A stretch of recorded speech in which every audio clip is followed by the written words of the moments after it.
Welcome everyone at the debate Poland-Germany together on security. My name is Marcin Chruściel. I am a member of Nowa Konfederacja team and I will have a pleasure to moderate today's debate. Thank you for showing up in such a large number despite the holiday period, and I hope you will not be disappointed. And also a big thank you to our partner, the Foundation for Polish-German Cooperation, which supported this event.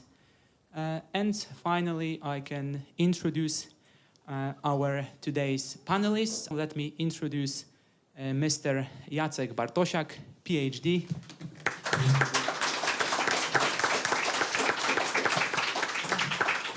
Secondly, let me welcome Mr.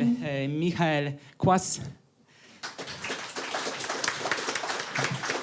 And last but not least, I would like to welcome Mr. Behrendt. Let's start our debate. My first question is very general. What are the main security threats in the EU? And especially, what is the threat perception in your country? Let me start with Mr. Bartosiak. What are the main security threats currently in the EU? Okay, thank you very much for inviting me here to this wonderful panel. I would try to broaden the definition of security by stating that Europe lacks stability. Okay. First, you need to have stability. This related to security. Sometimes it depends how you define security, whether this is in general terms or some military security or other aspects that undermines your stability. So Europe is facing significant lack of stability. Actually, Europe is not an island. It's obvious. It's the western part of Eurasia. It's a European peninsula. And which is quite a novelty in modern times.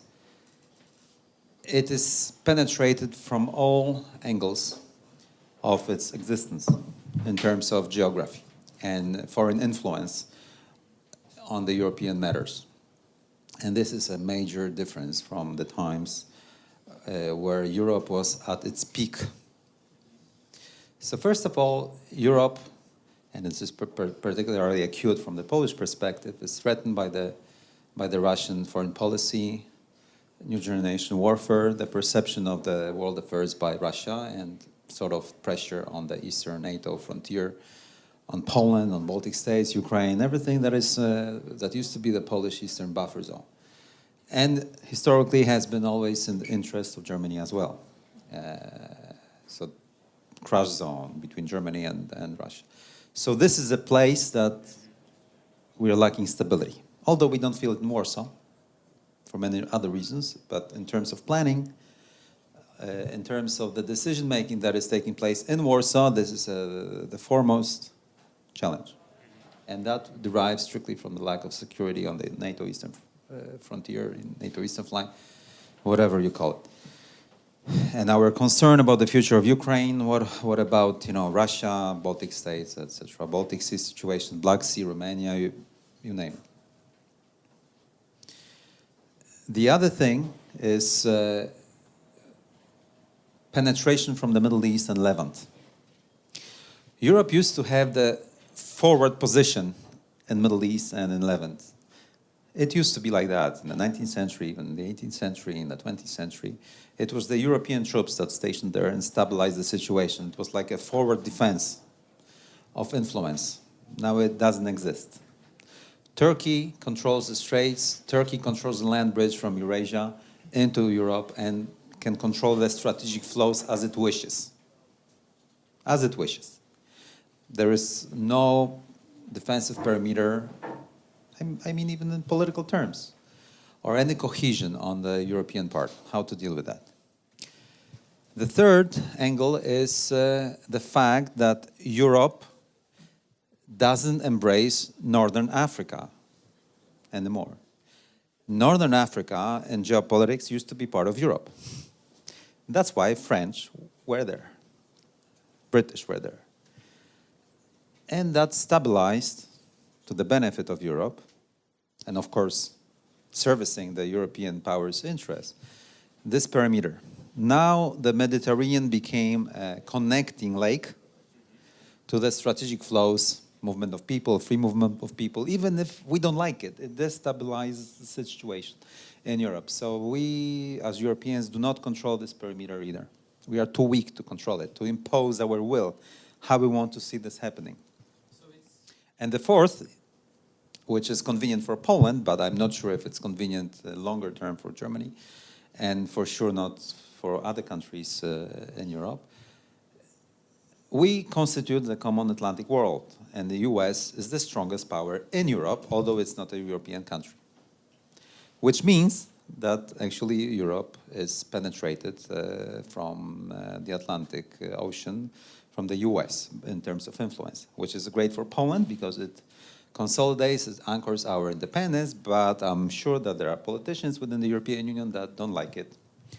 And that's a, you know, quite a stark picture of Europe, that in this new era of great power competition in Eurasia, is not a peer partner between China and the United States. So, Mr. Bartosiak, what you are saying means that these threats are not only military, but also like it's about migratory flows from the Middle East and from Northern Africa? It's all about stability. Stability gives you security, and stability gives you prosperity. Stability gives you progress, everything, okay?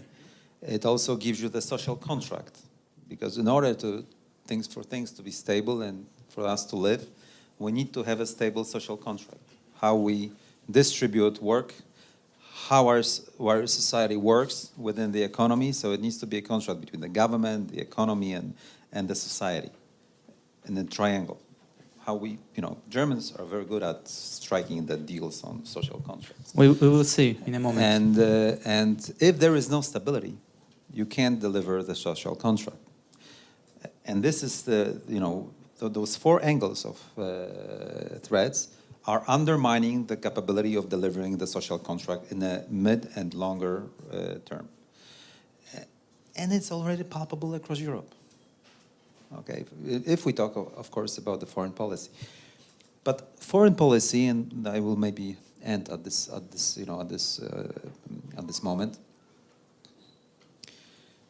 Influence. It's all about imposing your will on how the things should be done. And this is the issue, the marrow issue of the foreign policy and your status in the international system. And Europe cannot impose its will even on the rules of the trade between China and Europe, on the norms and rules of the trade between the United States and Europe. And that means that it's susceptible to becoming destabilized if the recent era of globalization ends. And we will have frictions imposed, as they are now, by the United States.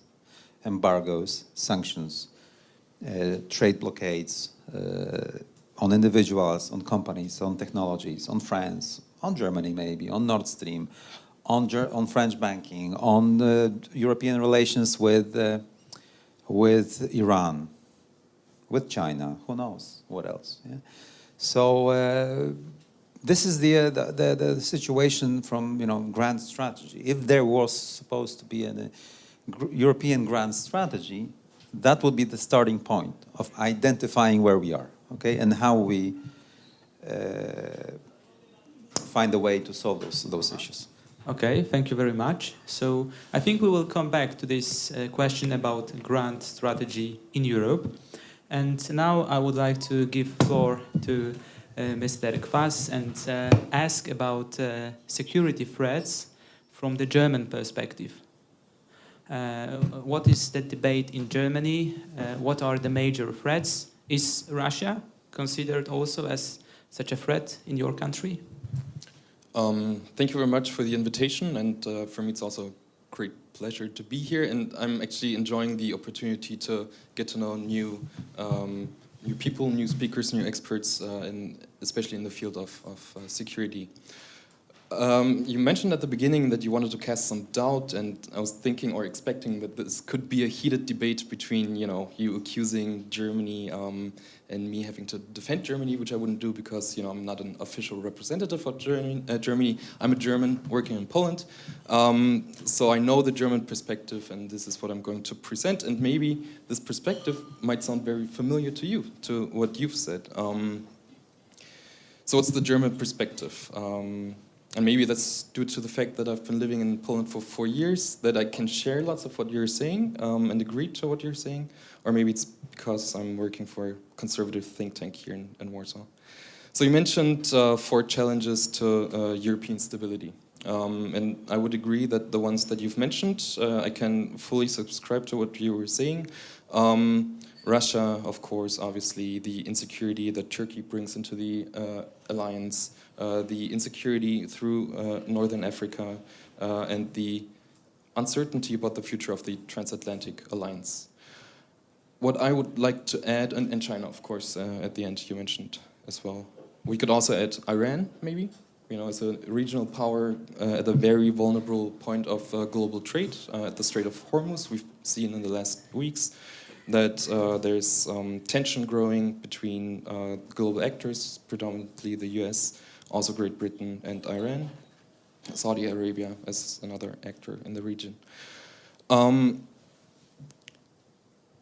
What I would say is that all of these challenges are symptoms of one great shift in our time, and that's the end of the liberal, rule-based world order that has been established throughout the last 70 years, has been guaranteed with military backing by the United States, has been implemented in international institutions, and which has shaped the wealth and the security of the Western Hemisphere first and foremost, and then within the last 30 years of Central Eastern Europe as well. Now we're seeing a shift. We've seen, as you said, the global competition for influence and power as is embodied by China, which isn't a classic threat to stability and security in the sense that China is it's arming up and threatening Europe in a conventional way. It's threatening Europe in an economic way. It's threatening the economic world order because they're employing their non-market, non-capitalistic single-state system very effectively, and so that's one threat to the global world order. The second one is Russia trying to fight back the position it once had, which it's not able to do so, but it's trying to achieve this by destabilizing its neighborhood. You mentioned Ukraine. We can also look at the Caucasus area. Wherever Russia is abroad, there's instability. Syria, for example, as well. Turkey, Erdogan, after the putsch or after the coup, trying to gain power in his state. So these are all symptoms of the same thing that's happening, which is the end of the liberal world order. And we in Germany are actually right now at the moment or at the point where we're debating publicly for the first time, what's our position in this world? How did we get there? And what are we willing to do to maintain this position in the world? And that's a painful debate in Germany. We're not very used to talking about our interests. 2010, the then federal president Horst Köhler had to resign, or he wanted to resign, after he said that German economic interests are being also defended by the German military. He had now you would call it a shitstorm. Back then, this word didn't exist, but there was a huge backlash in the German media, accusing him of having imperialistic tendencies, and how could a federal president defend military action abroad as a means to realize economic interests. Today we're asking these questions. So we had, within 9 years, we had like this growing up process happening in Germany. And looking at the debate in the media right now, you can see that there's really a change, a shift happening, because the symptoms, as you said, they're already in Europe. We're seeing what's happening from Russia, trying in eastern Ukraine, annexing Crimea, also trying to destabilize Europe from within. So this debate is happening, but and that's the painful part, it's only happening in the media. Politicians who would agree to what I've said, they shy away from publicly saying that we need this, and that's why we need to increase, for example, military spending. If you want to not be re-elected in Germany, call for more money for the Bundeswehr. So that's the easiest way to lose the elections. So German politicians are very shy when it comes to talking about the military and military spending. But there's a public debate in the media, and there's actually, I brought you guys something to show you. If you read German, I really highly recommend the book by Christoph von Marschall. It's called We Don't Understand the World Anymore. He talks about the German position in the world, and that's part of the debate that's taken place in Germany. So we're much closer, I think, than you thought at the beginning of our debate. Thank you very much for this introduction. I think we'll also follow your points. I will also ask about the German perspective towards creating European military forces, but it will come soon.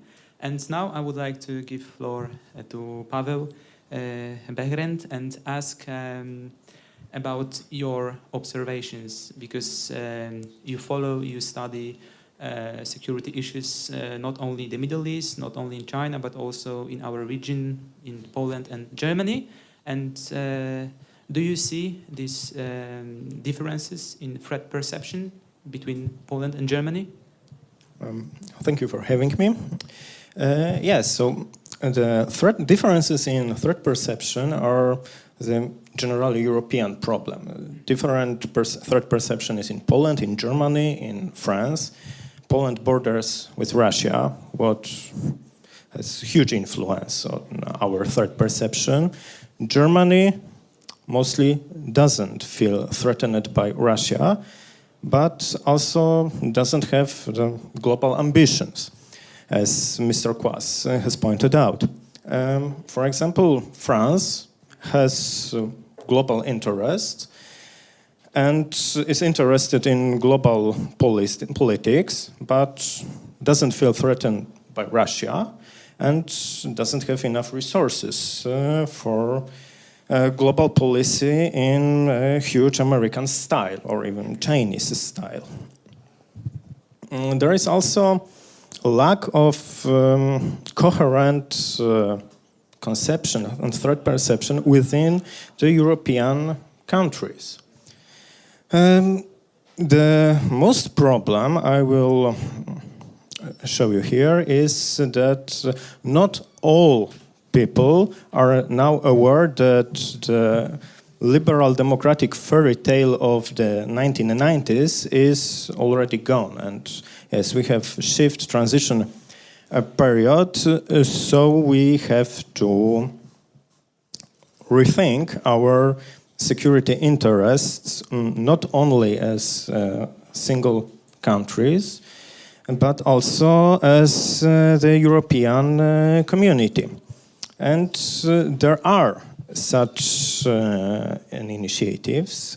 Right now, Germany, Poland, and France are working on European regulations that would boost European companies in competition against Chinese and American giants. For example, it should be easier to make fusions or block the companies, especially Chinese, that are perceived as a threat. Okay. Indeed, there is this kind of argument in a debate in Europe that in front of these superpowers such as US and China, Europe should somehow integrate more in terms of building big companies, technological giants. But recently also there are voices saying that Europe also must create a common defense industry. Recently we have seen the creation of a European Defense Fund, and in this next financial perspective, I think 2021-2027, there will be much more money devoted on these issues.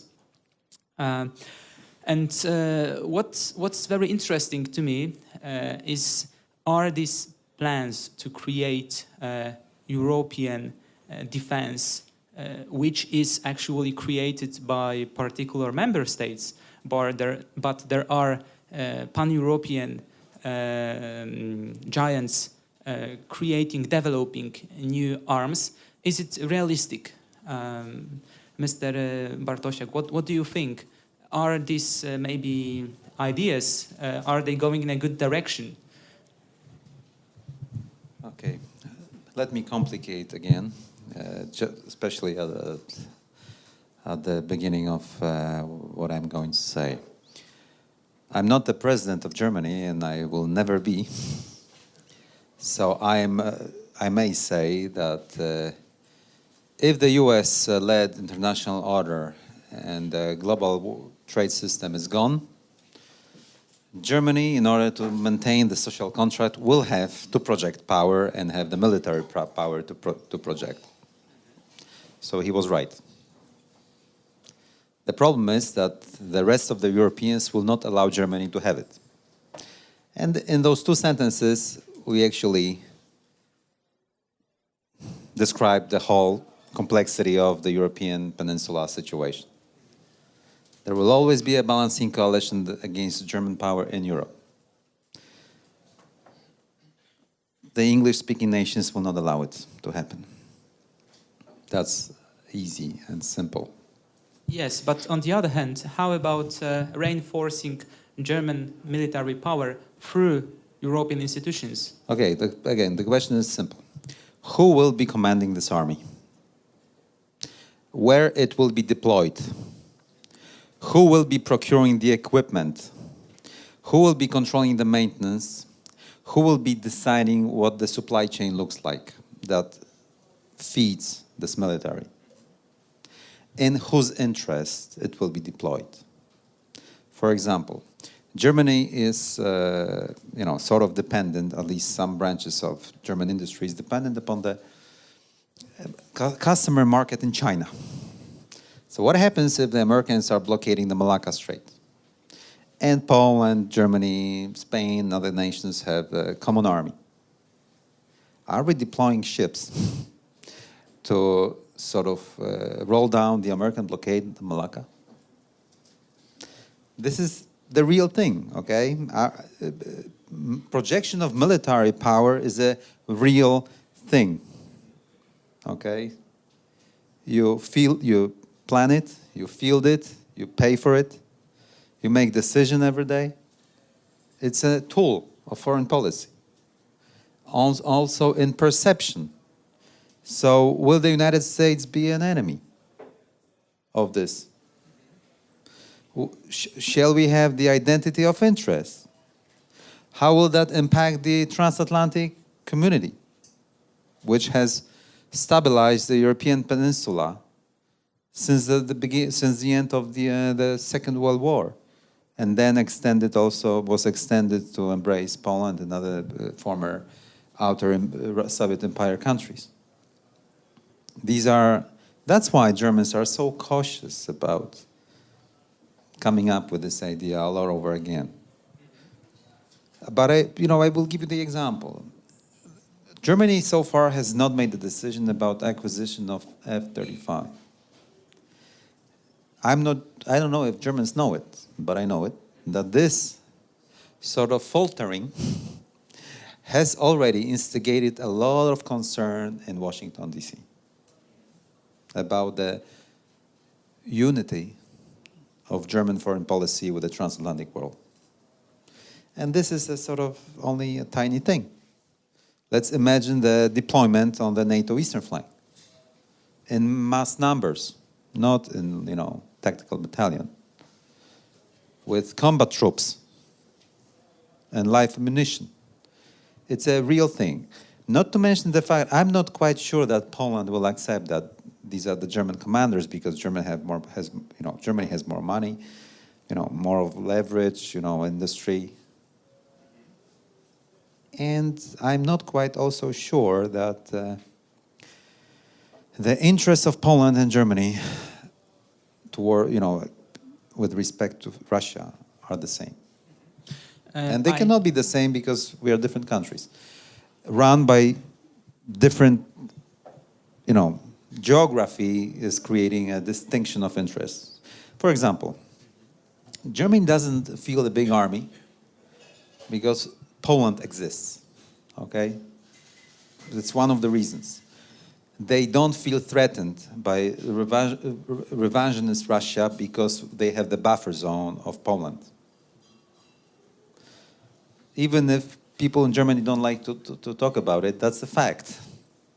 Because we have the army, and there is space to subordinate first. That's why, and that creates the distinction of interest. That's why we want the Americans to be here. Because actually it's only the United States that has a potential to project power far away into continental Europe, in case there is contingency. I'm not sure about any other European power to be able to face Russia if there is contingency. I ask this question because I remember that in 2017 we saw a common German and French defense plan, how to reinforce European defense capabilities. And in this plan, there was a point of creating a European headquarters. Okay, let me just quickly answer that. I mean, less of talking, more, of doing. At the moment, when we speak, the Chinese have more firepower in the ships that are venturing into the Mediterranean from the South China Sea, from the Chinese Southern Fleet, and East China fleet they venture here than French and German Navy altogether in the Mediterranean that sometimes show presence. And this is the reality, okay? And with every year, this will be even more and more so. And if U.S.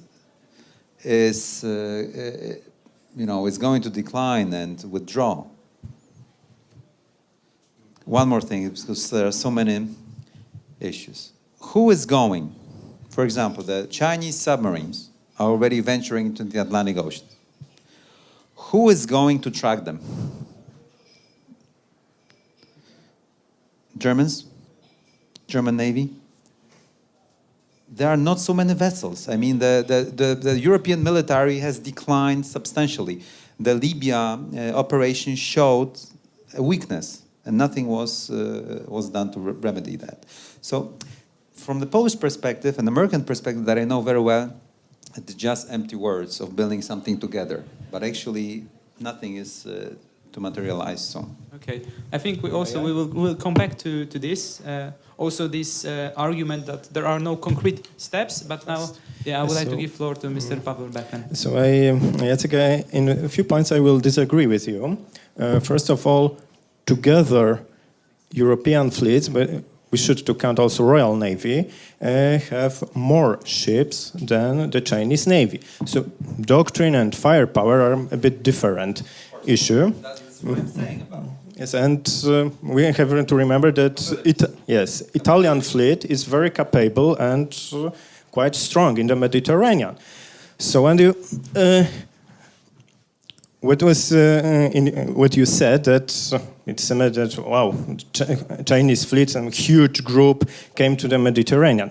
No, there are always 2, 3, max 4 ships that take part in anti-piracy mission at the coast of Somalia, and then they often visit a Mediterranean. Once they were even in the Black Sea, And from time to time, and this is what we should pay close attention, they make in the Mediterranean common military training with Russian Navy, the Mediterranean escadron of Russian Navy. Okay. Okay. So maybe I will also add to this question to Mr. Quaas. What's the perception in Germany about creating European military potential? Because recently we saw the election of van der Leyen as to be the next Commission president. And in fact, she as a defense minister in Germany, she was speaking very positively about European military potential. Let me quote her sentence. It's time to move forward to a European Defense Union, which is basically a Schengen of defense. That is what the Americans expect us to do. And this is a very interesting question because now the former or the ongoing German Minister of Defense is becoming the President of the European Commission. So what's the German perspective on that, on creating European military forces? Mm-hmm. Thank you for the question. Where was the quote from? Was it from her speech? It was before he was elected as a Commission president. Okay. Thank you for the question. I'm glad now we're disagreeing. Picking up on your second to last point that you made regarding the question of U.S. European antagonism, I think is what I could subsumize your what you distinction differences. Whenever in the last 1.5 years, when we've been talking about European defense, I see a split in the not in the perception of threats, but in the ways that we want to counter these threats. So, and it became very clearly visible in your second to last statement. In Poland, the call from German and French politicians for more Europe always, well, that's what I'm hearing, that's the echo I'm getting from Polish partners, more Europe will lead to less United States. In Germany, we're looking at the trend, which is not only, which didn't start under Trump, it started under Barack Obama already. The question is, what is going to happen if there is less US presence in Europe? Doesn't that mean that we need more Europe?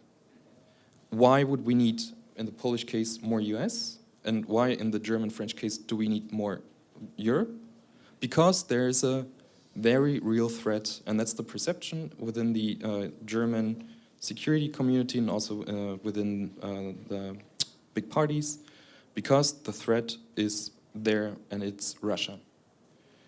After 2014, you can see that the German commitment within NATO has been credible to ensure that the Baltic states, for example, feel safe. There's the joint German-Polish and whoever else is there, headquarters in Szczecin, by the way. There's the... Whoever else. And this shows very well, I'm sorry, what Europe is all about. But it speaks as a counter-argument to your perception that Germany isn't present in this area. Also, there's Article 5 of the NATO treaties, and the VGTFs that are being built, the multinational battalions. Those aren't there to, and that's the thinking by NATO, and every NATO member agreed upon this. They're not there to be, to stop Russia at the border, but they're there to be a tripwire presence, to cause Article 5, to make a credible presence, and to deter Russia from doing what they did on the Crimean Peninsula. So when you said that would Germany agree to more NATO troops being present, combat NATO troops being present at the eastern flank? I think that's a question of debates that are taking place in NATO. And this is an agreement, this is a conclusion in this multinational framework.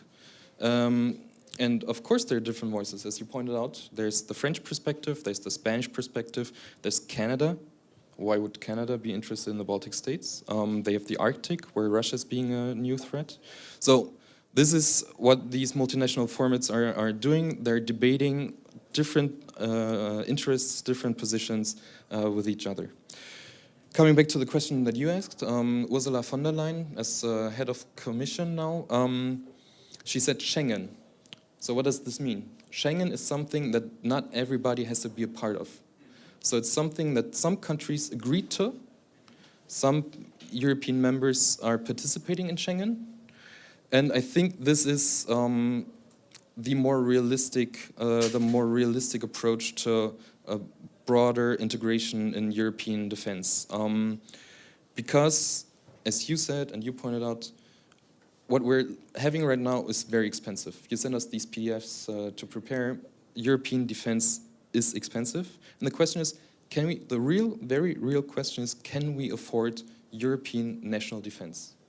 The quick answer is, in the long run, I don't know, because upholding, I don't know how many, 28 armies, 23 navies, 21 or 25 air forces in Europe, that's expensive. They're not interoperable. You cannot exchange data between these systems. So you always have to have a translator like a person relaying this information.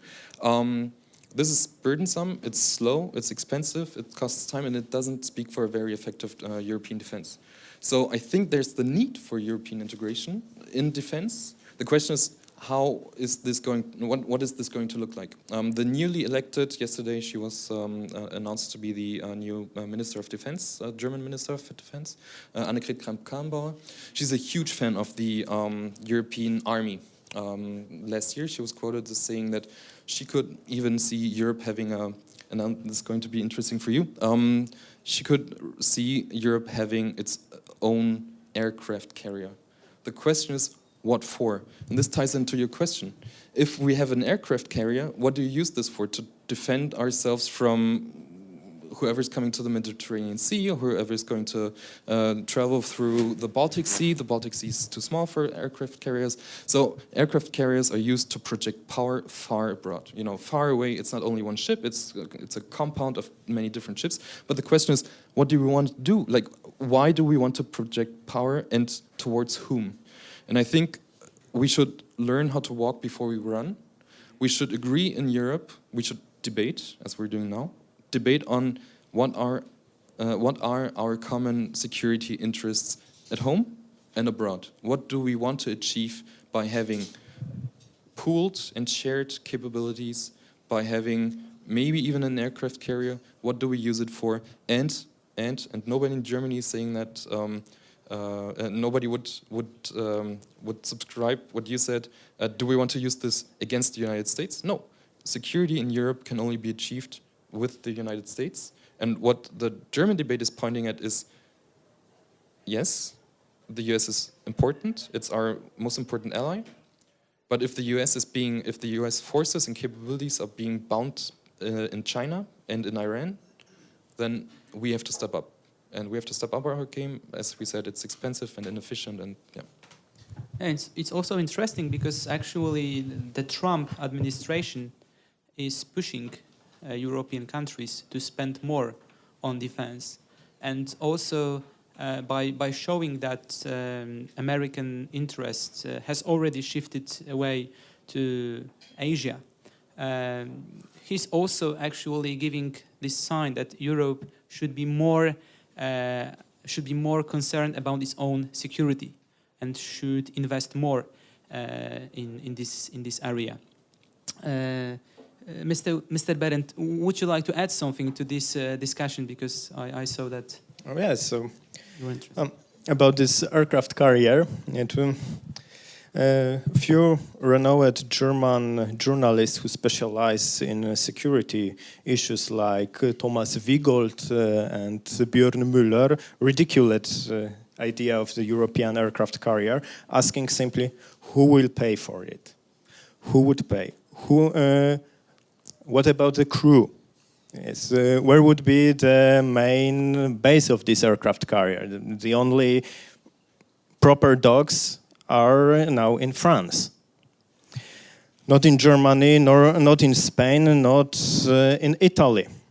The funny fact that European armies together are about 2 million people strong. So this is more than Russia, more than US, few less than China, but there are problems in capability, capacity, and to some extent also in interoperability, because not all European members of the European Union are also members of NATO.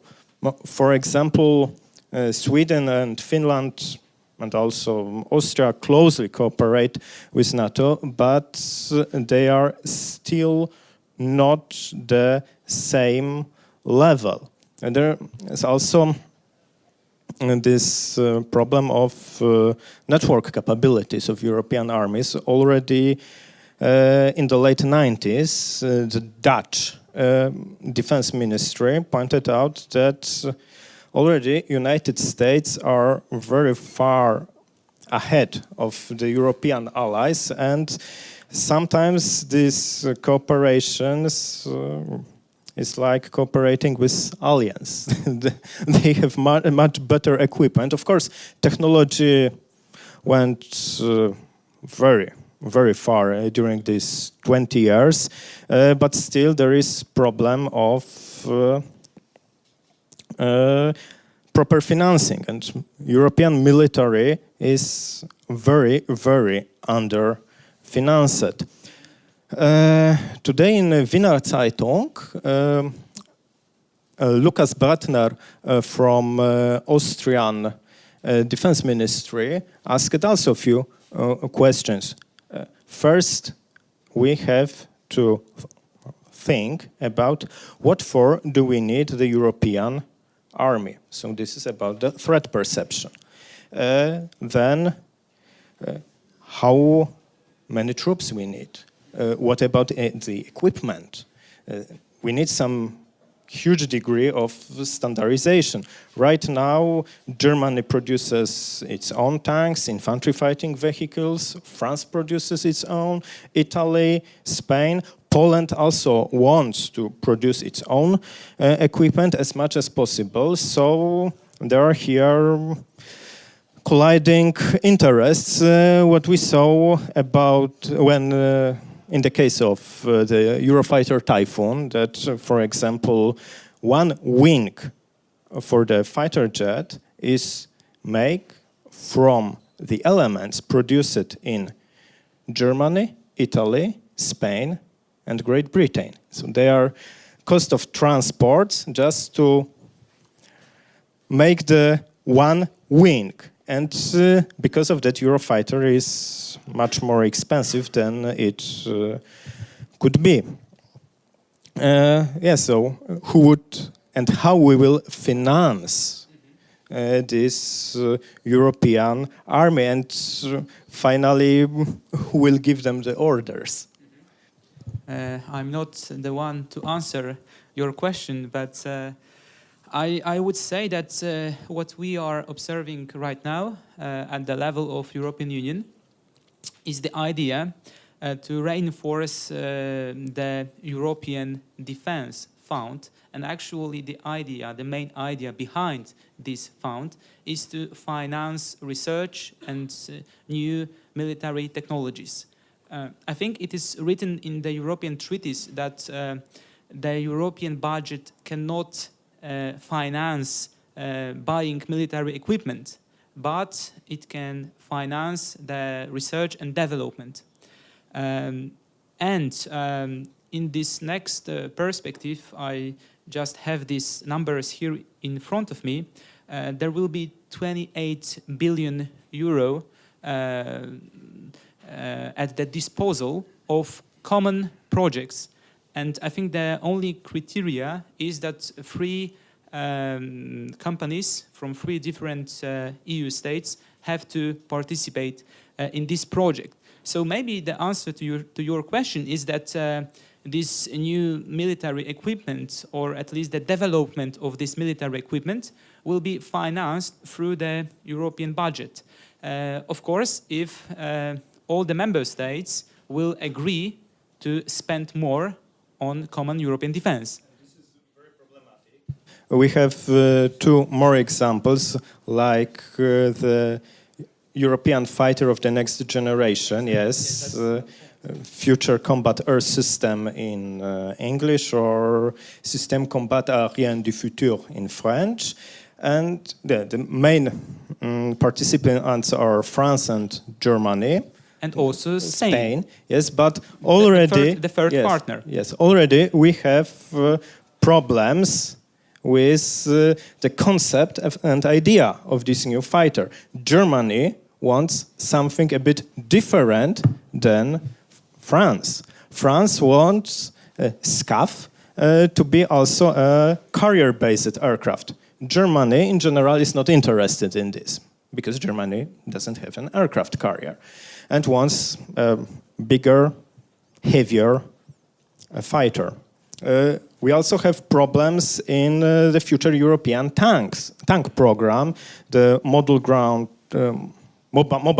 Combat System, MGCS for short, that again works stacked, but not only because different conceptions.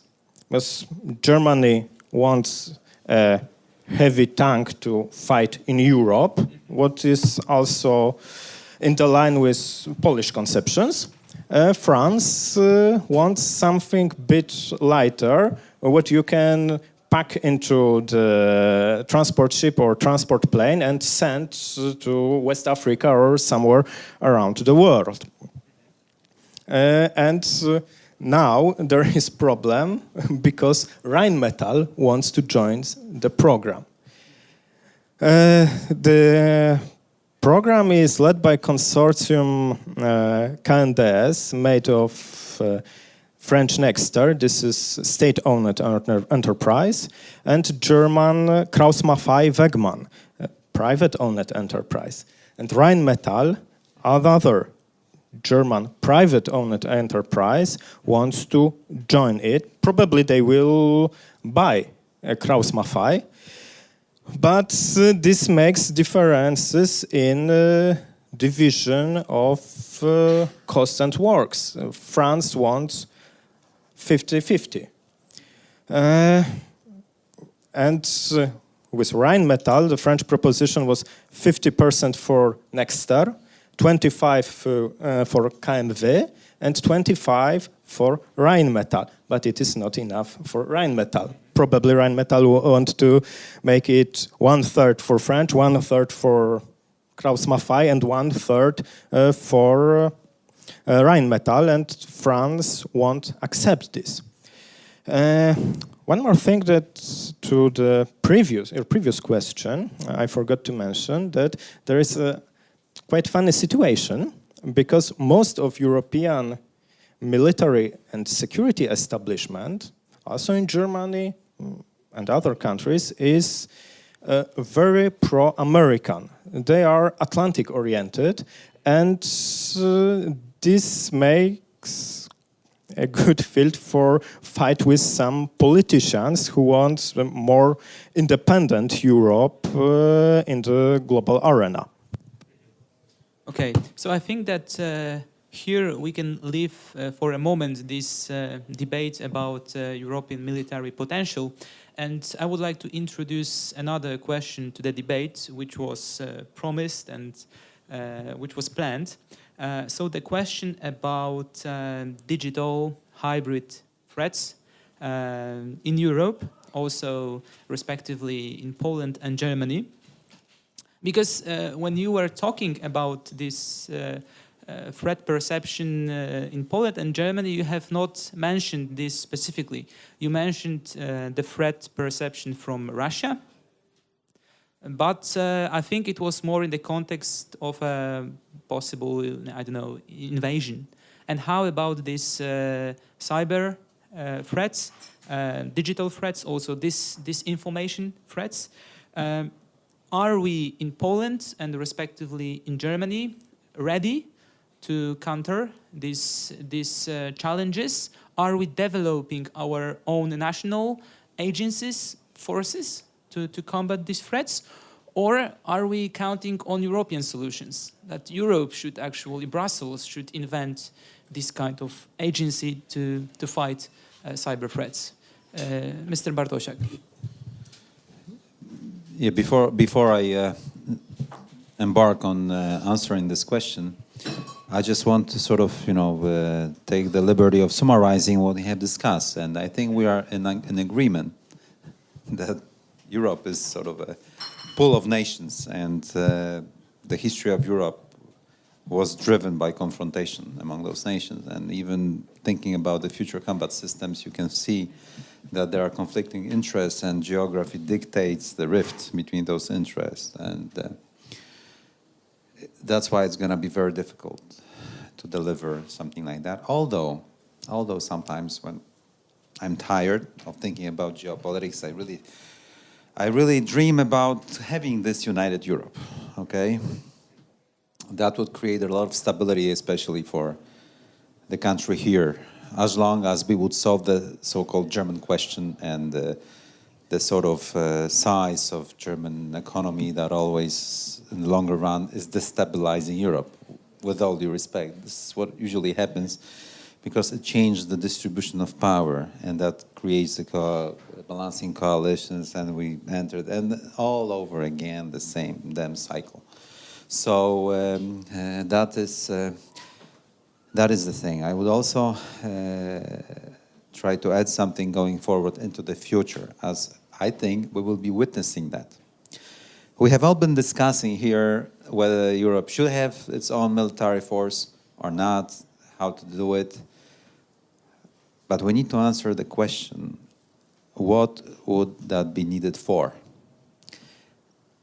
And on surface, it seems that Europe as a whole, let's take this mirage of Europe as a whole, has the same interests of the United States. And that's why when Michal was saying that, okay, Germans are spending, we want the US, we want to cooperate with the US military. These are just the words. The real thing is, what does that mean? Because I think that the US expects the European allies to really beef up its military and spend more, not to have its own indigenous power projection and military force to secure interests, but to contribute as allies to the US global supremacy contest. Okay? And that's a completely different story. It might be in Polish interest to do it. We can discuss it separately. But it might be in UK interest, maybe. But will that be in German interest? Maybe today, who knows? Westbindung against, continental project with China. Difficult to say. But in 20 years, if China is still growing, So it's a really difficult question, and you can feel it, in my opinion, across the German public sphere. Military wants F-35 because they want to stay on the edge, okay, of power projection, on penetrating the great air defense. They see that the US is feeling the formidable military. They want to stay in touch. But the industry and politicians don't want it that much, because it's an American supply chain. F-35 is strictly, even Italians, of course, are producing it, but it's being controlled by the US. F-35, because it's very top secret, due to a few critical technologies. So it will not be within German industry. So you have the response. I mean, this future air combat system produced by but it's not European countries. It's not easy to develop a 5th or 6th generation aircraft. It's a very complicated thing. And legions of other things are popping in. About digital. Sometimes when we debate such things as digital threat, military threat, we tend to define them as separate issues to be theoretically discussed in some sort of aloof concepts. Actually, it's about imposing your will. It's about making sure that things happen as you wish them. Sometimes you have the money and capital to have this power over someone else. You have the big economy that is a big market, and then you can use it. Sometimes you have the dollar. Sometimes you have aircraft carriers and military boots on the ground. And sometimes you have propaganda, disinformation, digital, in the confrontation, the balancing power. And this is what Russia has been doing.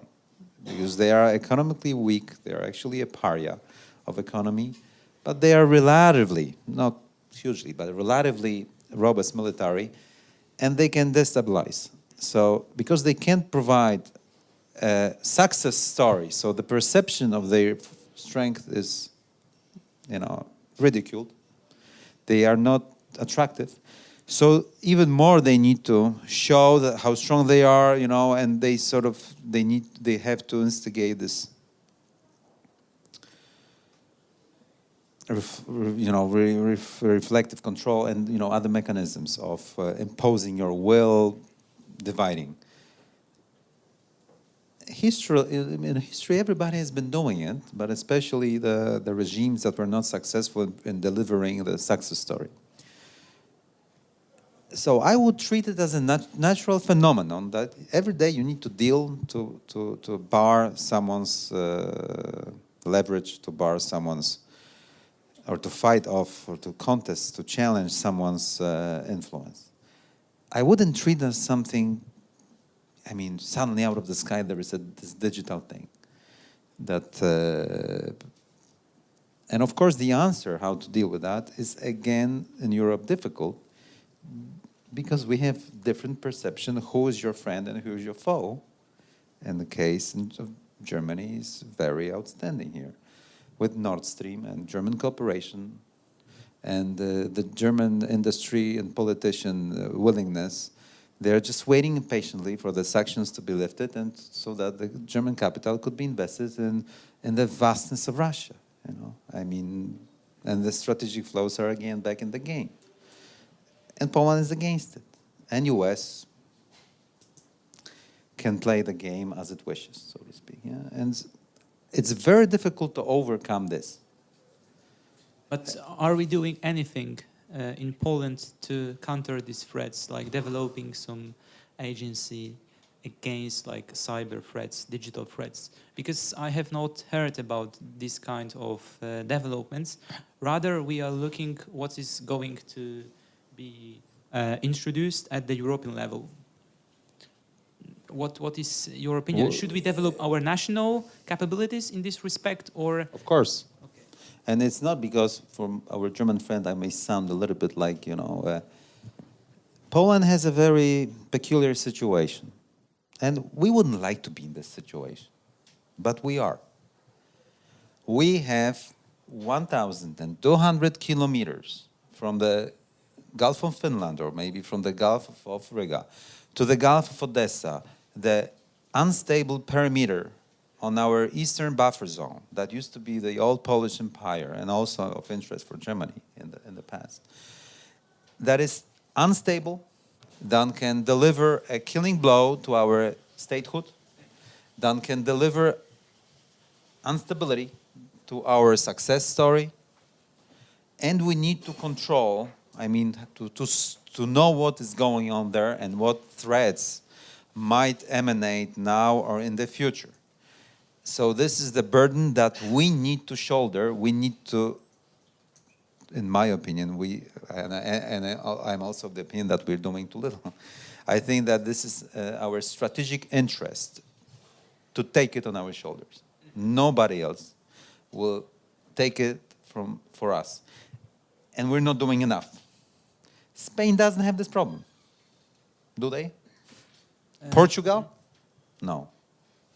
And that's maybe Germany might have in some respect. And this is why in the past, our politicians were trying to convince the German leaders to have this sort of understanding of this. So far, and I wouldn't like to sound antagonistic. No, to the contrary. I think that and let me end.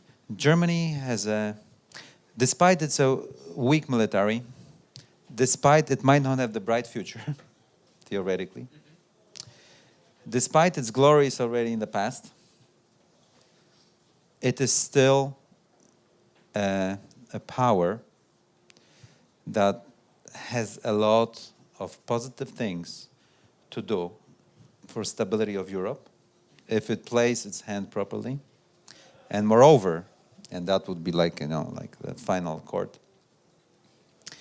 if that showdown between US and China continues over trade, strategic flows, and other things, the German leaders and Germany itself, despite not having military, despite not having global power projection capability, through its own decisions may tip this showdown.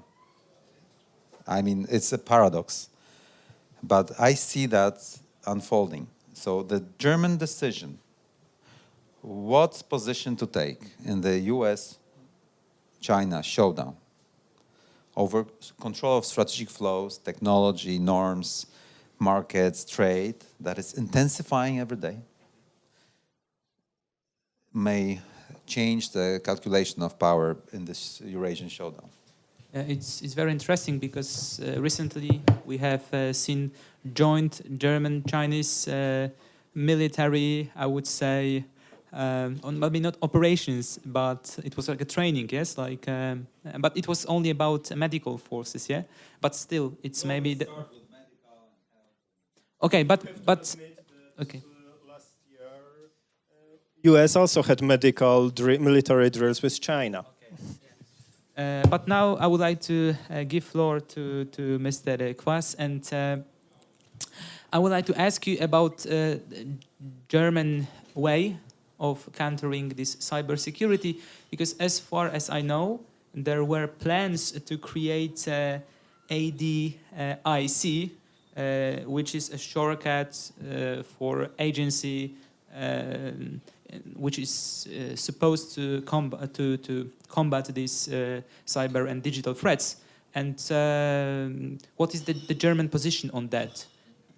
Should it be done nationally or at the European level? Okay, thank you for the question.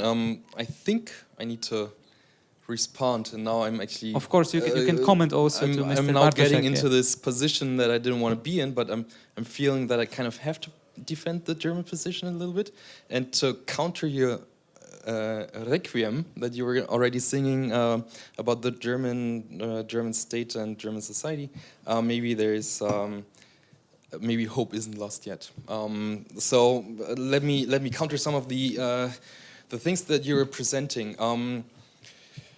Since 2001, Germany has been the second largest contributor to the NATO presence in Afghanistan. You know, this would have never been possible if German leadership would have not decided to go in there with the US, to stay there for 18 years. It's the longest foreign presence of the Bundeswehr after the Second World War.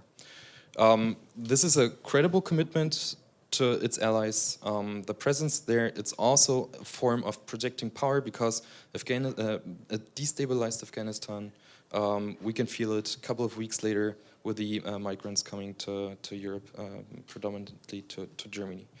So that's number one. China, the trade dispute between China and the US, or the US and China.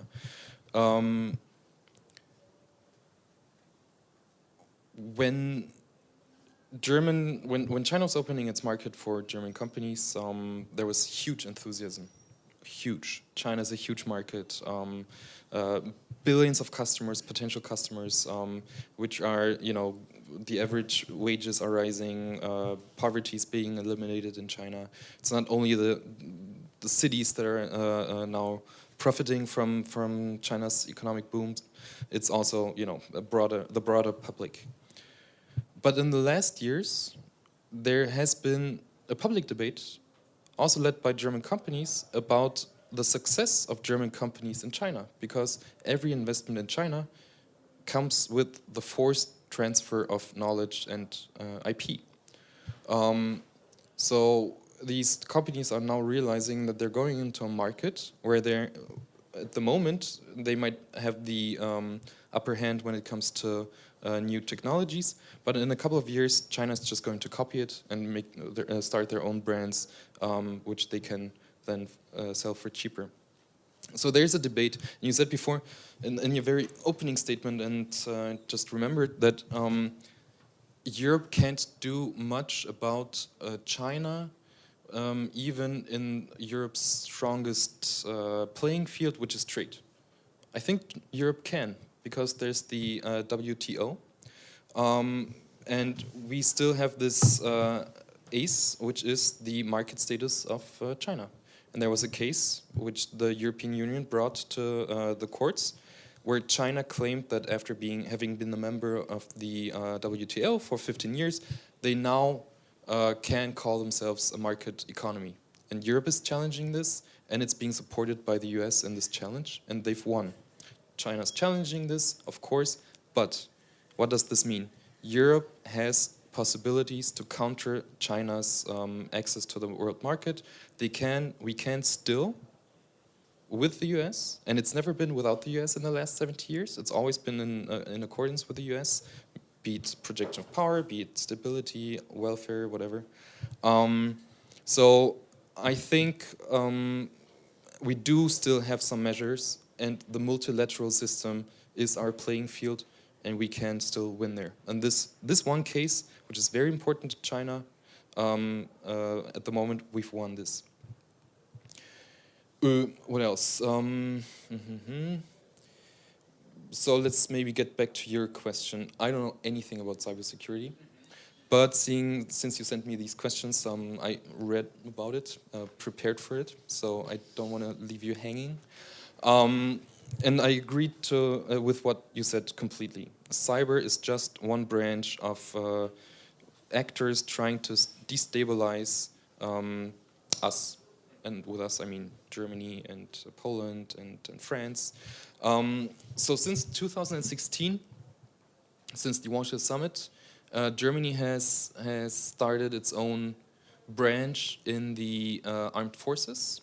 And this branch is called in German it's called Cyber- und Informationsraum, so cyber and information space. What does it mean? It's very interesting actually, because it's supposed to, it collects many experts, 260 experts from all branches of the military, and they are supposed to come up with to develop and supply technology for cyber defense and to support the development of key technologies. Also in the future, they're supposed to develop offensive capabilities. So as you said, cyber can also be a field for projecting power. I mean, if we remember Stuxnet 10 years ago, how with a American or Israeli covert operation, the Iranian centrifuges were being destroyed. So yes, you can use the cyber field in a defensive way. You can use it in an offensive way. The offense is more difficult than in conventional warfare. That's all something that you've mentioned already, and yeah, that's complicated. What's interesting is the second part that this branch of the military is tasked with. It's called the information space. What's the information space? The information space, and that's their task, to monitor and report on the public debate that's going on, public debate and opinion in Germany.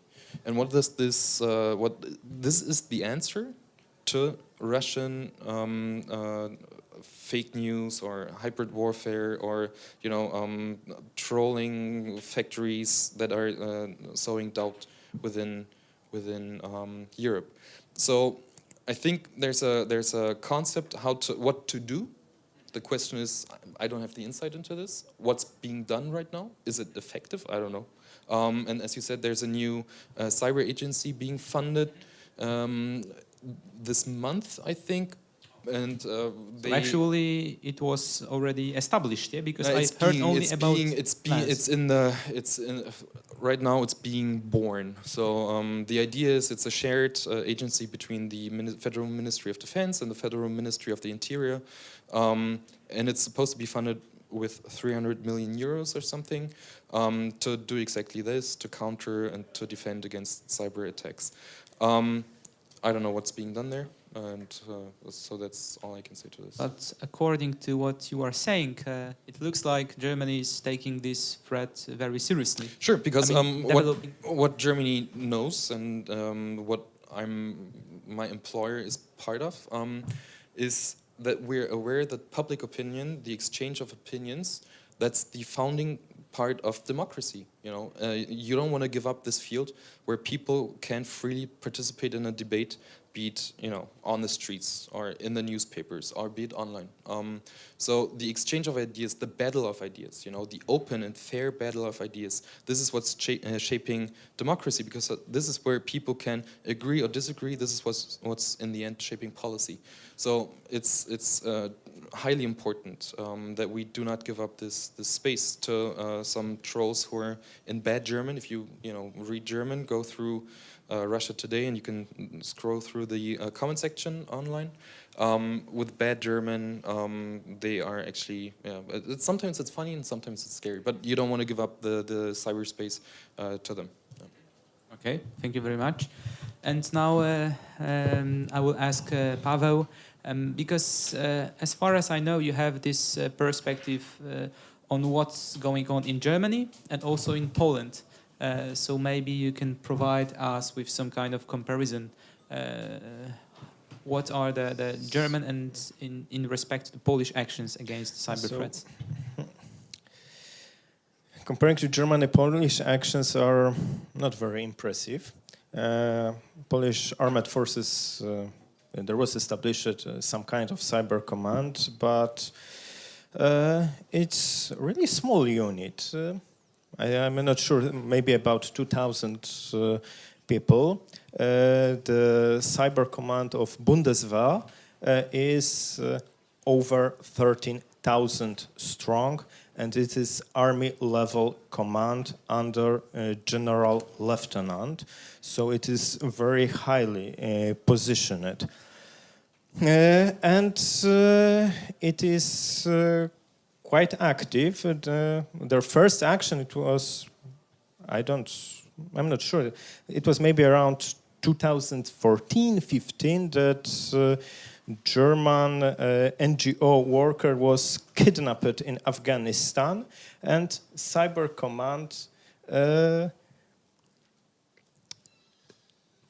gave the special forces data where she is held.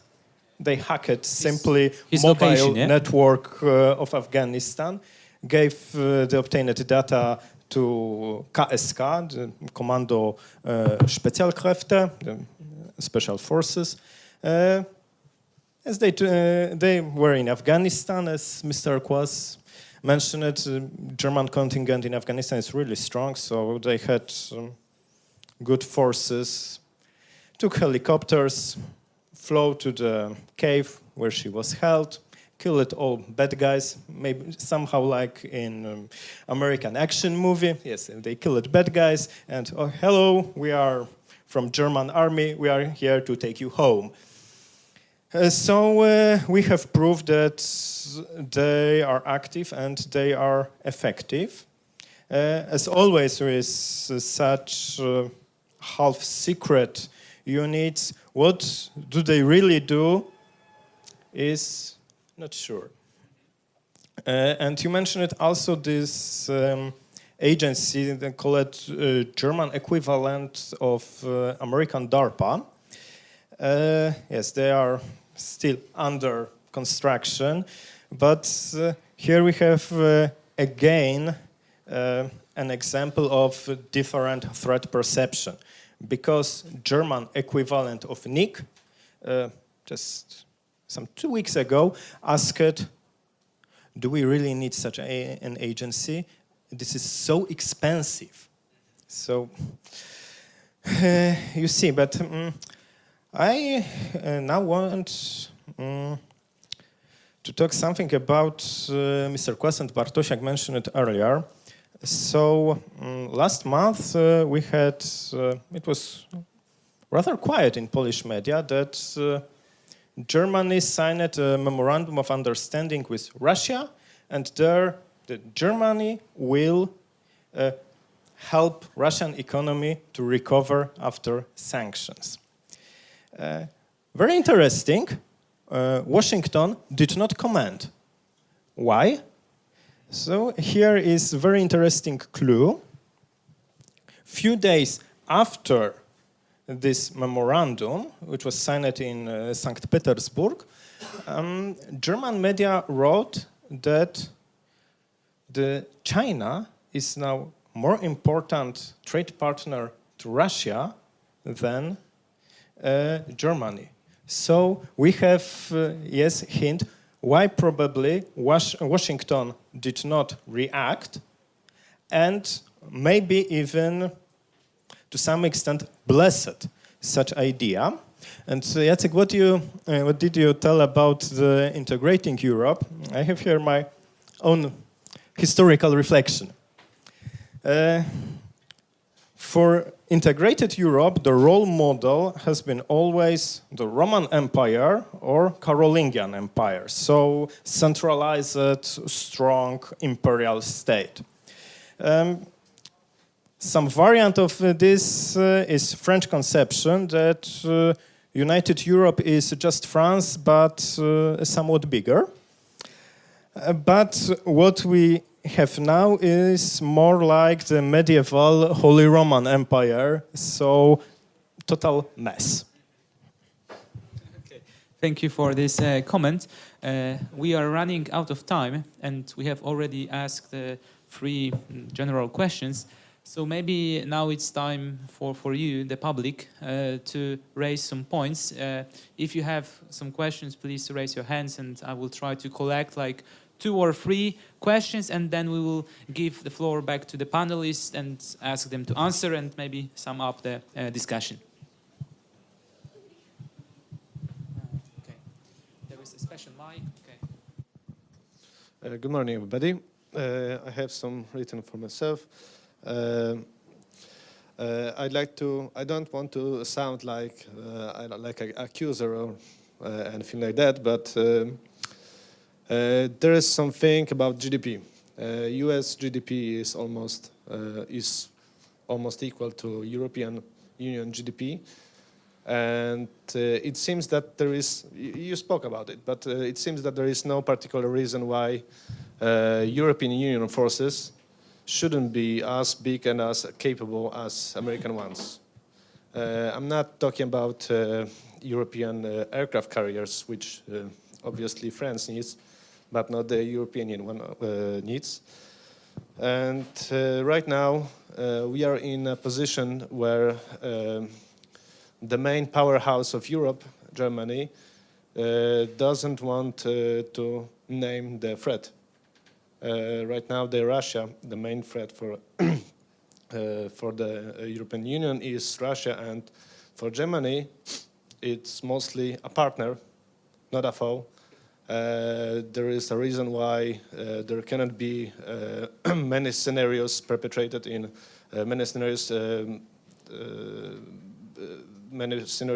war scenarios to be done because of that. Germany doesn't want to name the threat. And the third thing is that in Europe there's this common saying that non-major thing could be done or changed if there wouldn't be any crisis. So if there is crisis, there the major change could be done. Right now we are in a status quo.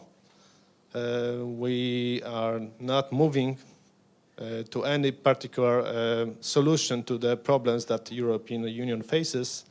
So I'd like to ask, where is the red line for the European Union and mostly for Germany? Is it what new German empire could sacrifice that could live by? Is it what, Baltic states? Another question?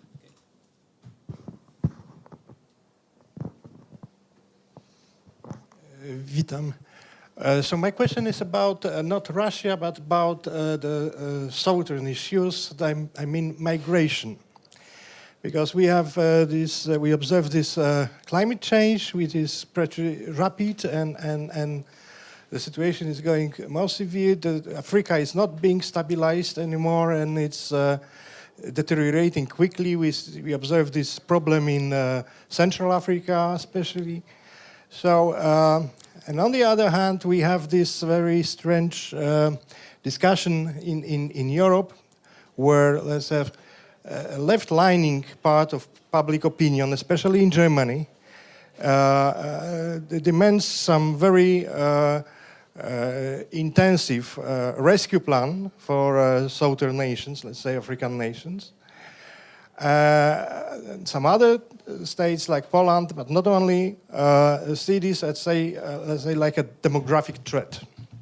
And it's not willing to participate in distributions of migrants, as well as it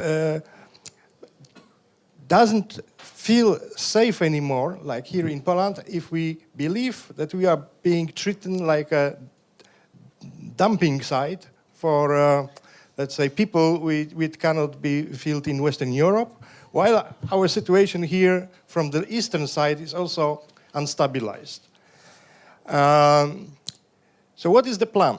Because for the time being, I cannot see any. I see that, let's make love with 200 millions of Nigerians and 50 millions of the people of Niger and other states like Libya. But what is the plan actually? What is Europe going to protect its southern border in physical terms? So to avoid mass migration, yes, from North Africa. Okay, that was the second question. And the third question here.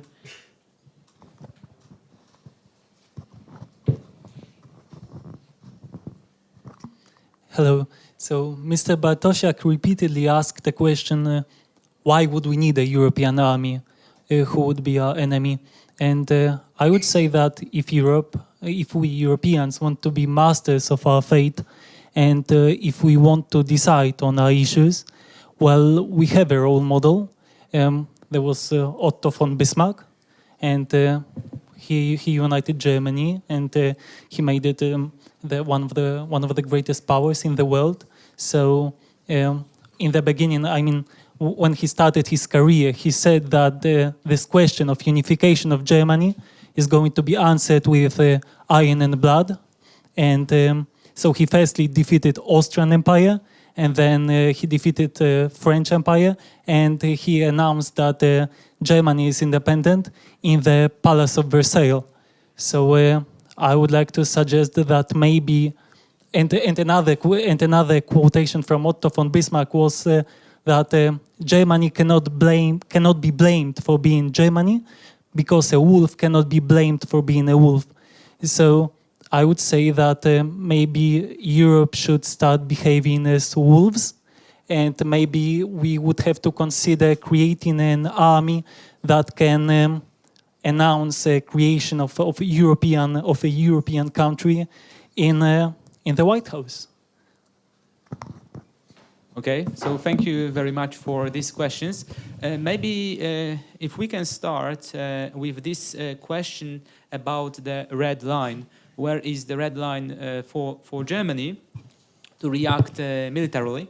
And I would like to ask this question to Mr. Quaas. And also, I think that there is this general misunderstanding why the Germans cooperate with the Russians in terms of Nord Stream 2 and at the same time, as you have said, consider Russia as a potential threat. So how about this paradox? Yeah, thank you for this question. I think I outlined the red line before. Germany is present in Lithuania, and it's present in Lithuania because it's a NATO partner. You know, it might be a very small group that's there. I don't have the numbers, it's small. But that's the NATO mechanism to be present, to include many different partners within the exposed nations in the Baltics and also in Poland, to give credibility to Article 5. And that's the red line for Germany. The German government has repeatedly underlined the importance of Article 5, which, you know, in the past, before 2014, I think lots of European nations knew that it existed, but kind of put it away to the as part of the history books. But Article 5 has been the talking point in Berlin and in Brussels ever since the annexation of Crimea. So the reaction of NATO with Germany in it, I think that's the red line. The question is, I think I've talked about this before, is this enough to stop Russia if Russia really wanted to start closing the Suwałki Gap, you know, conquer the Baltic states? Would these, I don't know how many are there, you know how many are there Germans in Lithuania? 800. Will they be enough to stop Russia? No. But they are there as a credible presence to say that if you're attacking Lithuania, then you're attacking NATO. So I think I need to make sure, because I don't want a European aircraft carrier. I used this as an example to show that there are parts of the German now government that are really having far-reaching visions of what could be done. The question I was trying to get to was what should we do before that? And before that, we should know what we want to do with any equipment. You know, the aircraft carrier, I think, is in the very last row of equipment that we should acquire. And then also we need to have a debate in Germany about our so-called parlamentarischer Vorbehalt, the approval of the Bundestag whenever the German armed forces are being sent abroad. So every time there's any German soldier being sent abroad, the German Bundestag needs to agree to this. So if we're having a European army, you know, Dutch, French, Polish, German troops in one battalion, and they're being sent to Northern Africa, maybe. Would this fail because the German Bundestag is saying, no, this time we're not participating? So also we need to do our homework in Germany before we can talk about a further integrated European army. Also Russia, Nord Stream 2, I think it's completely... It's related, but it's a huge topic to talk about Nord Stream 2. But Russia, the sanctions against Russia are being upheld by Chancellor Merkel. There are European voices by European leaders which are saying, shouldn't it be time to stop these sanctions? For 4 years, the front against Russia with the sanctions is being upheld, and it's being upheld because of German leadership. And so I think sometimes German leadership doesn't have to be bad if it's in the interest of the European partners. And I think you hinted to this, I wanted to come back to this, I remembered just now. You hinted at that German leadership is always spooky because there's a loop of German leadership that's repeated, and this ties into your question as well. I think German leadership or French leadership or British leadership, if they should stay in the EU, or Polish leadership in some aspects, can be something convincing if German leaders are able to listen to the European partners. And I think before this is going to happen, we need to have more formats like this to talk about the interests and the needs of governments. So to come back to your question, Bismarck. I'm surprised to have Bismarck quoted to me in Poland.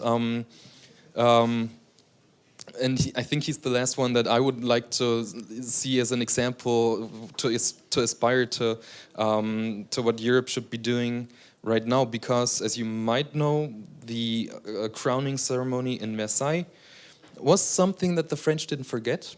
And the antagonism didn't stop after the crowning ceremony in 1871. And we had World War I and we had World War II, and it was all because of the unresolved arch rivalry between France and Germany. So I think Bismarck, he might have had some good aspects when it comes to social reform, but blood and iron, those words taste bitter in German. And this is also something, to kind of shed some light on German peculiarities here. I mentioned the Parlamentarische Vorbehalt, so the Bundestag needs to approve actions of the Bundeswehr abroad. The German public is very, very it's very, very pacifist. So I think the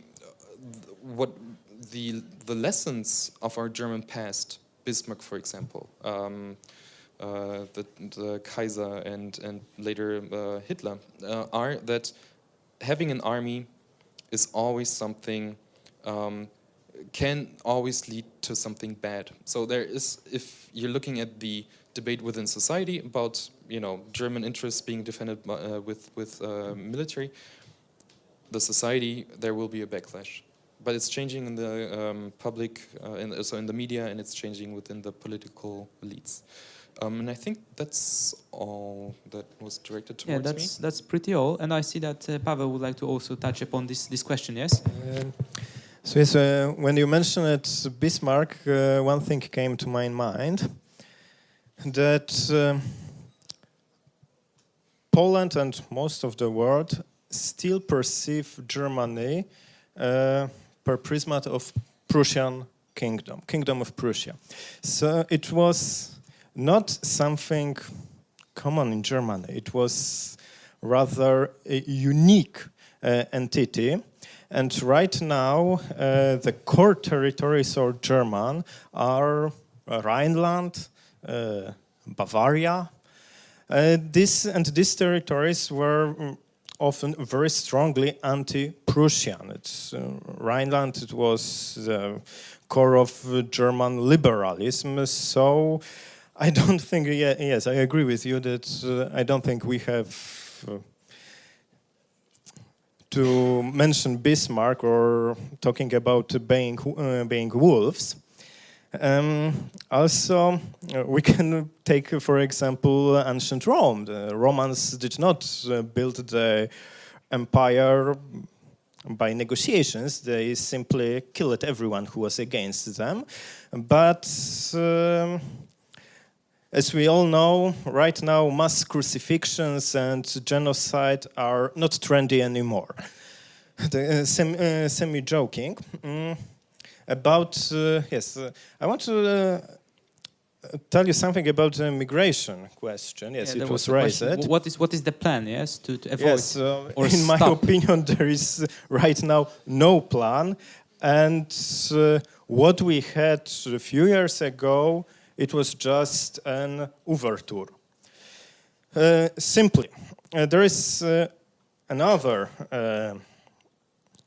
threat for our stability that we have not mentioned yet, and this is climate change. It is not a very popular topic, but if you believe in global warming or no, and there is one simple fact.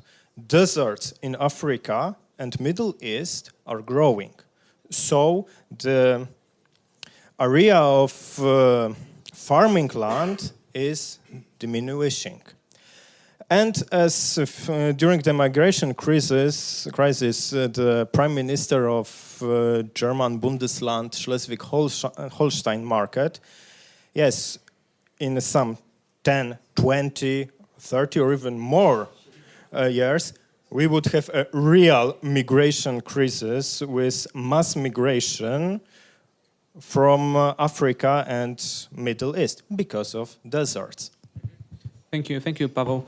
I will just add one thing because we are currently preparing a report on migration and migration crisis.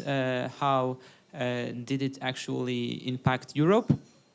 And I think that the plan is already there, and it's called European Plan for Africa. And I think there is a common awareness, at least that European countries should invest more in North Africa, but also in the whole continent, in order to avoid this economic migration, first of all, but also to stabilize the region. So I think that there is growing awareness that Europe should actually pay more for stabilizing this region, but there is a question about the efficiency. Yes, and one of triggers for this policy was what China is doing in Africa. So this of course. Not huge, but very big Chinese investments in so-called Black Africa, but also generally in the whole continent. Okay, and now I would like to ask Mr. Bartosiak to also face these questions. I think that if you would like to say about this red line for Germany, please, and also about this maybe action plan against mass migration. And the last question about the reason why do we need European army and who should or potentially could be our enemy, yes? Or do we need an enemy? Okay. Create an army. Short of stabilizing Africa by China, which is probability, given the fact that China wants to change the poles of trade and who is imposing rules of trade in the world, so they want to export the cheap labor to Africa and stabilize the farmland in Africa. Like in line with somehow what the House of First plans that was designed for Germany prior to the Second World War in a way. And if they succeed in doing it, so they will sort of take this problem away from Europe. But if they don't do it,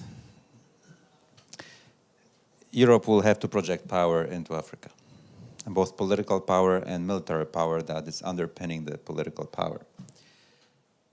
Just like Australia, I don't know if you know, but Australian military planning since the 60s was all about creating a force, a mixture of force, that is capable of projecting political power and military power into those islands between the mainland Asia and Australia. So Indonesia, East Timor, Papua New Guinea, and all those islands, huge islands, and so on, in order to create the leverage. And they've been doing it many times. You can call it imperial, but that's how it works. Because this was their forward defense line, controlling the flows of people, of narcotics, and the destabilizing factors. Europe has to do the same thing, putting aside all these politically correct discussions. Because otherwise, and it's not about accepting those people or not accepting those people, it's about deciding whether we accept them or not. Because it might be so, I'm not discussing this, maybe we need them. But so far, it was not us who were deciding whether they are coming or not. If you don't project power, and that has to be somewhere on the Sahara's barrier, you can't do anything. And that's the same goes with the Middle East. That's one thing. The second thing regarding this, the question about Otto Bismarck, and I thought that I could say, now we talk. Again, it is true that usually the process of unification is quite a bloody affair. I mean, even the example of the United States is not a very peaceful example.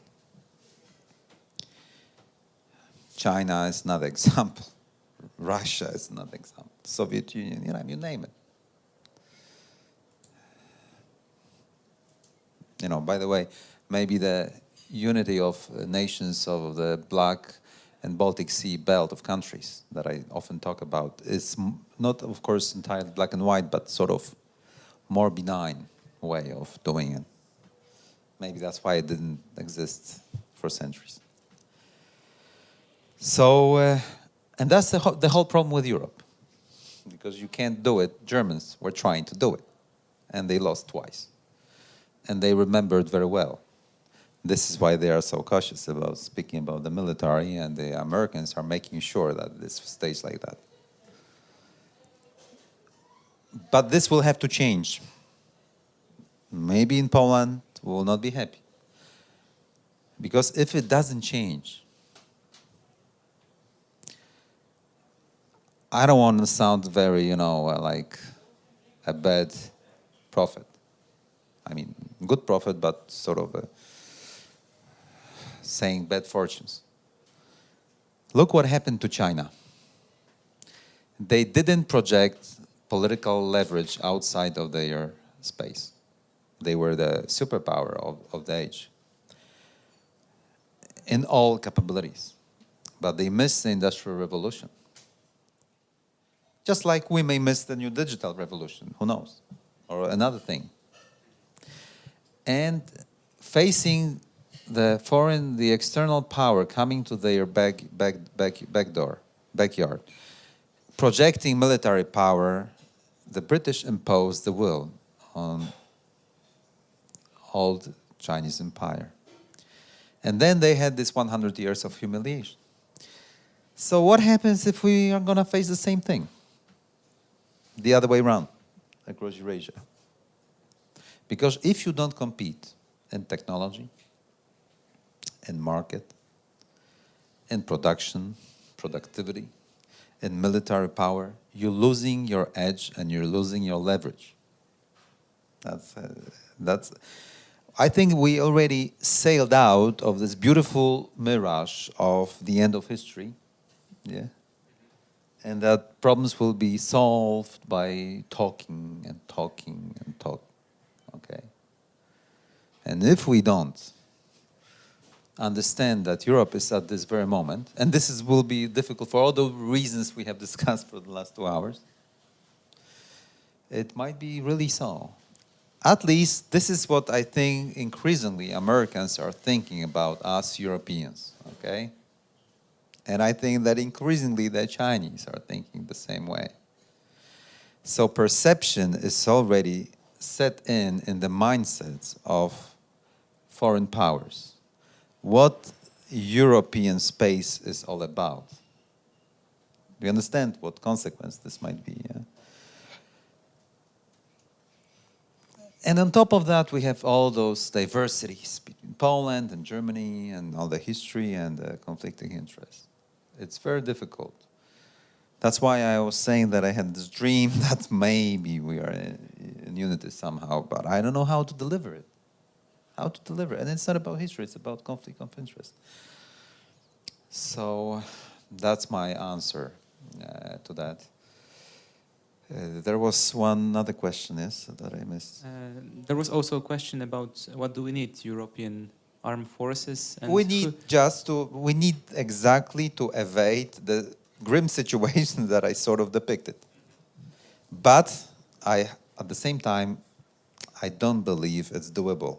And this is a tragedy of the European history and the place we live in. Yeah. Okay, I think one last word. Okay, please, Pavel. What you just told. Nearly every time I talk with scholars and researchers from Asia, especially from the Southeast Asia, they always ask me, what did happen to the European project? The European Union was always some role model to us, especially to the ASEAN states.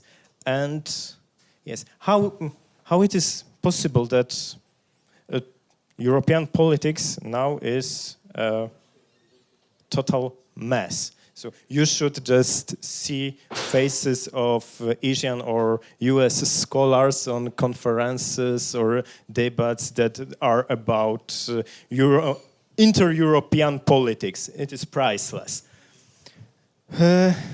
So I mostly answer that we simply lack an idea which would bring us together. All these merits of European Union are now not something extraordinary to us. They are obvious. They are treated as given that you can, without passport, travel from Finland to Portugal and study there, work there. So in such a setting, we don't see anymore a target of integration because, yes, last 2 hours we were talking about grand strategies, big politics, and for most of people, this is some completely alien topic. Yes, but I think actually it is an inner characteristic of European integration that we don't know where are we heading to, and I think we are not able to decide. This lack of idea. Yes, but I think that this is also a process, and it's still in the making. So I think that this development of European Defence Union will be some kind of test whether how Europe should be effective in also posing hard power, not only economic or soft power. To convince people for that, we need some kind of ideology. Yes. So every imperial project needs an ideology. This is what we see in the United States. It's beacon of liberty, the city on the shining city on the hill. This is also case now in China. It's the great renaissance, rejuvenation of the Chinese nation. It was always in the past that an empire needs an imperial idea. Okay, and last final word to Mr. Bartosiak. I wanted to react to what Pavel was saying about that people feel alienated or alien, or I mean, out of the discussion about those things that we have been debating now. And I think that people, because people will be watching, people should know that it's actually the opposite. Their fates are driven by geopolitics. And the fate of Europe will be driven by the same thing. And the spectrum of choices that they are going to face and have, and where they work, where they live, when they communicate, where they commute, who they meet, is framed by this, okay? Especially if you see it from the bigger picture. And the history of Poland in the last 30 years is the perfect example of this. A perfect example of this. Also the case of Germany is a perfect example of this. So it's not a sort of an artificial discussions about your fate. I'm talking now to people that will be watching. And this will decide the future of the decisions that you will be making as well. Thank you very much. So I think that as at every good debate, at the end we have more questions than answers. But thank you very much for this discussion. It was really like food for thought. So it was so thank you for this, and thank you to our public for coming and staying with us until the end. I think a big applause for our panelists.